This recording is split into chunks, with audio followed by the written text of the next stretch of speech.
My name is Shonel. I am a mother, I am a wife, and I have triple negative breast cancer. This is a story of my last year. This is my life on standby.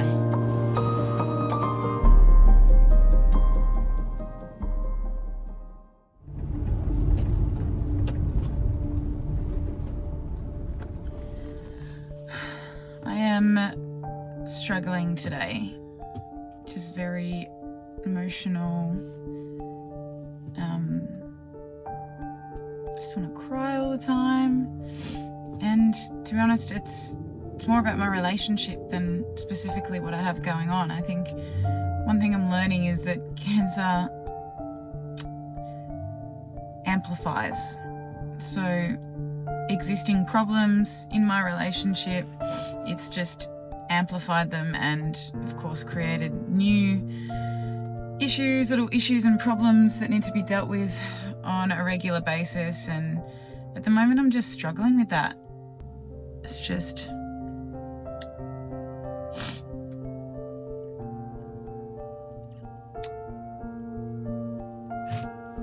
I don't like it. I don't like it.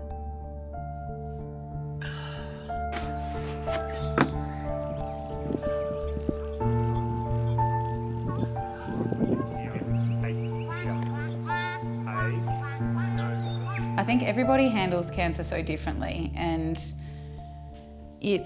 Luke has been very much positive from the get-go, and I think he's also potentially carried the weight of, I need to be positive to keep Shonel positive and to keep the family positive, and I think he's kind of stepped up into this kind of manly thing of, I'm going to be strong for my family. Top of the hill, that's where Uncle Taco is. Okay, where the nomad sign is. Past the nomad sign. Okay, past the nomad sign, that's a good idea. I'll tell you what. And I'm not trying to pain him, I'm not trying to, say anything bad about him. It's just the nature of this beast, and I think where people are at in their lives and what kinds of people we are, and we all expect and go through different things, and we all need different things. And I think it's just figuring out what you need, communicating that with your partner, and then letting go of, for me, I think it's letting go of the stubbornness in myself and going, okay, well, if that's not happening, I know he loves me, I still know he loves me, and he wants to support me, and he's trying to. I don't know how to describe it, but it went from being here to being everywhere. So when I realised I was experiencing this resentment, it was already a stage where it was quite high, and I didn't realise at the time, but I wasn't looking at Luke in a loving way. I was keeping him at arm's length. I didn't want cuddles from him. I didn't want him to come near me. I don't know, kind of started putting these walls up, and even saying that, it's not something I've ever really said before. It's not a way that I identify as being, and that is its own struggle. So then on top of all the other struggles comes this self-struggle of, this isn't me. Why am I putting walls up? Why am I resenting my husband? Why am I pushing him away? It's just hard, and it just, it can just explode. And, we haven't had too many screaming matches or like that, but we have a lot of serious conversations at the moment. I feel like more often than not, we are having serious chats about life and our relationship and what we're going through. And whilst I don't feel like, I feel like we're fine, we'll be fine, but this is a big bloody hurdle to get past, and it's put a big amount of stress on both of us. It's just a really hard place to navigate. Yeah, it's like living these separate lives, but then going through this intense thing together, but dealing with it differently. It's just it's really challenging. I consider myself someone to be mindful of expectations and try not to have expectations. But I think without realising it, we do have expectations, or I do have expectations of the way that I would like to be supported going through this. And if I don't verbalise these, and obviously Luke, my partner, doesn't know how I want to be supported, and then if my needs aren't being met, then I can get frustrated. So I've verbalised these to him numerous times in numerous different ways, and it's just a really challenging space to navigate. He reacts in the way that he acts in the way that he would want to be supported in if he were going through this situation. And unfortunately for me, that's just not how I need to be supported. It's certainly not every day that I feel this, and I'm really not trying to make him feel bad by even sharing this publicly, but it's just a challenging space, and your needs can change daily. You know, one day I'll be happy and upbeat, the next day I'll be down a bit and need more cuddles, and it's, you know, yeah, it's just tricky. Yeah. I don't feel like this person. This isn't how I've been in my life before now. Whilst I can recognise I'm going through some life-changing things, it's hard to accept these things when you don't identify as being this way. There's still just this nervous energy that's there all the time. Even though I don't consciously feel it, it's still there. You know, just obviously buried or squashed deep down, there's still that fear that's there.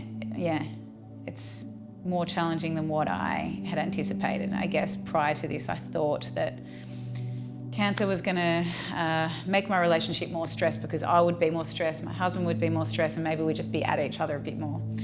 And whilst that certainly happened, that's not the problem. The problem is all this other shit that I didn't foresee that I've allowed to turn into a bigger problem. Oh, Alfie! I'm not calling Alfie. I'm like 4 weeks into the second chemo, and I'm struggling a lot. I had a reaction to the chemo the first time they gave it to me. So now every time they give it to me, they give me these extra steroids to kind of combat the reaction. On top of that, the normal steroids that they give me each time for a few days after I take the chemo. And I've just been so angry all the time. Like, it's kind of reminding me of being almost like pregnant at the start, really hormonal, just lashing out, just not being a very nice person. And to my kids,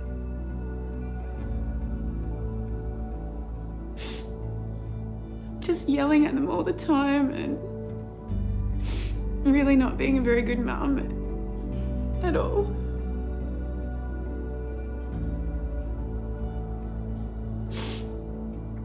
You just feel awful, but I can't help it.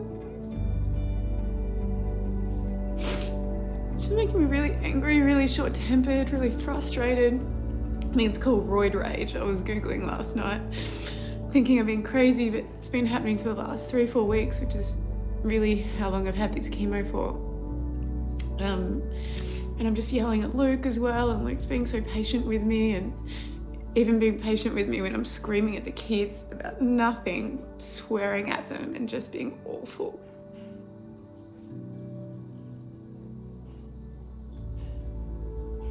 I just feel horrible. And I know when I'm doing it, but it's horrible. I just can't help it. What? I started researching it and then spoke to my oncologist about it. And she said, look, if there's any way we can start reducing your steroids down, a lot of the steroid use is for anti-nausea. So, and I haven't really been sick a lot throughout this. So we did that and I didn't have a reaction and haven't had one since. So the intravenous bag has gone. And only last week we removed the steroid tablet on the day that I have chemo. So at the moment I'm on no steroids, and oh my gosh, I feel so much more like myself than what I was on those. Roid rage is a thing. It is crazy. So very grateful that I'm not on steroids anymore, as is my husband, I would say, and my children. But that was certainly a challenging part of the process as well. Yeah, do you want it? Hey. Oh. I hope you're going to buy that. Cancer amplifies everything. And it was like a really big realization when I realized this. It just, any existing problems that are there, even if they feel really down low and almost like nothing, it just brings them to the surface and shoves them in your face.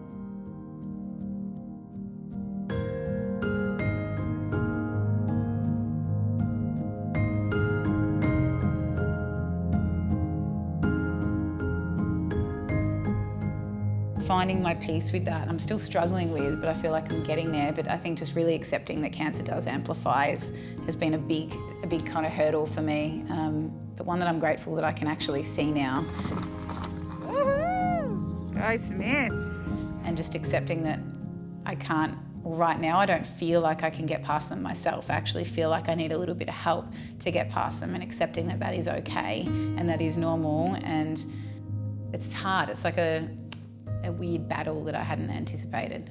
Yeah.